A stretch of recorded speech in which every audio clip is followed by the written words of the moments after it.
Bonjour à tous, on va vous montrer comment une préparation d'activité mentale. Alors là, 5 fois x.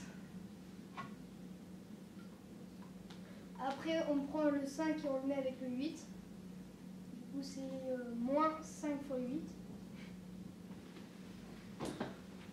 Après, du coup, ça fait 5 fois x, ça fait 5x. Et moins 5 fois 8, 5 fois 8, 40, du coup, moins 40. Donc là, je vais appeler mon calcul A. Donc là, je vais mettre une flèche. Donc, cette flèche, ça veut dire moins 4 fois x.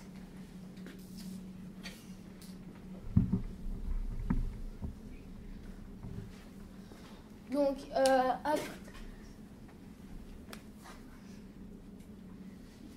après donc, ça va faire moins 4 fois 8.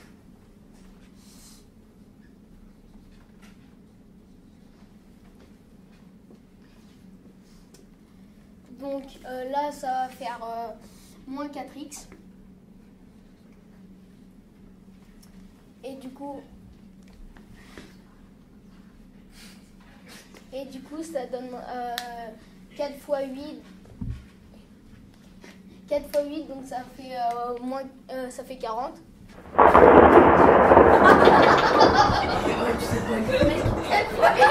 mince, non.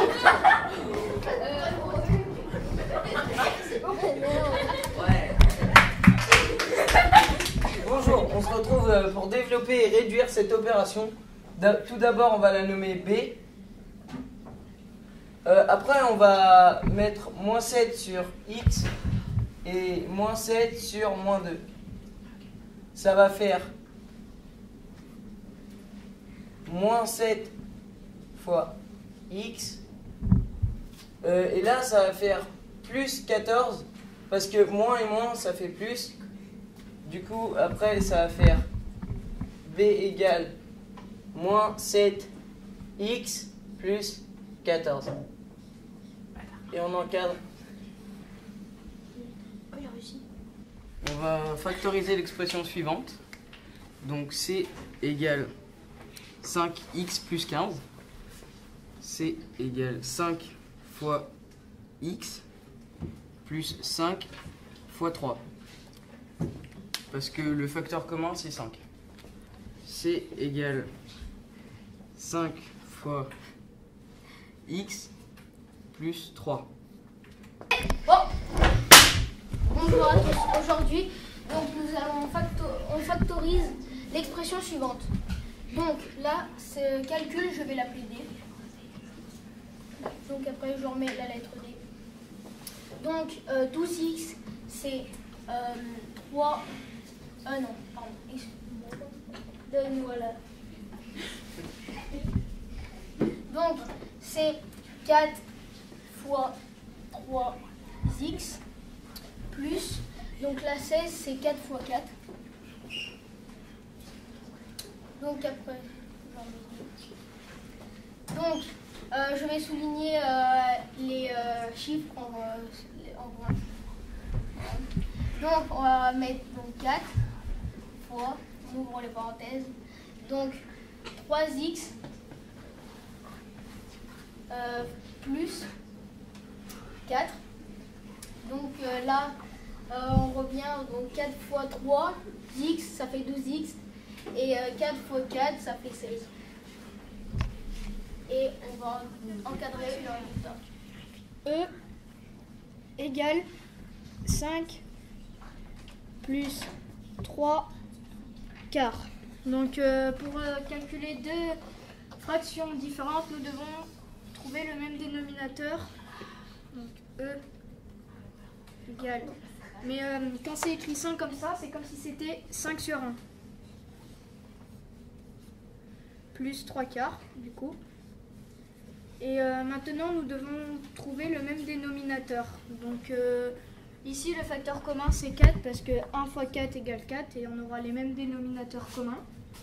Donc 5, on n'oublie pas de le faire en haut aussi. 5 fois 4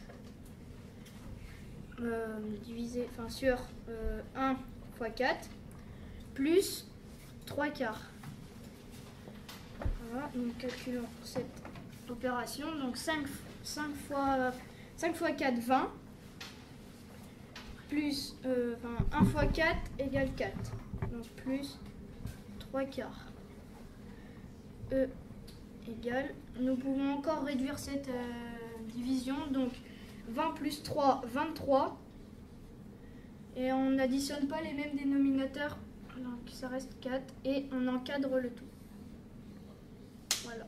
Bonjour, donc aujourd'hui nous allons écrire l'égalité de Pythagore dans le triangle POD rectangle en T. Alors, Grâce à ça, eh ben, on peut faire déjà un petit schéma. Donc on fait un triangle rectangle en T. On peut nommer les angles. Donc T, O et P. bien. Donc nous... Je peux me poser cette question. Jonas, où est l'hypoténuse? L'hypoténuse et... Bonjour Axel. Bonjour mon cher Jonas. Donc aujourd'hui nous allons écrire l'égalité de Pythagore dans le triangle POT rectangle en T. Donc déjà Axel va commencer par nous faire un petit schéma. Tout à fait mon cher Jonas. Un triangle rectangle, comme on sait qu'il est rectangle. Après on sait qu'il est rectangle en T, donc on va faire un angle droit. On va le nommer, donc T, O et P. Jonas, où est l'hypoténuse?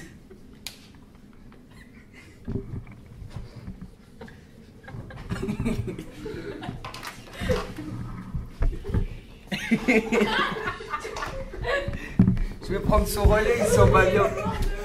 Attendez. Ah, c'est bon. Donc l'hypoténuse... Mais on peut pas parce que... Tu peux continuer ou pas? L'hypoténuse est P au carré, donc nous allons faire le calcul. Donc nous allons faire... Donc c'est OT au carré plus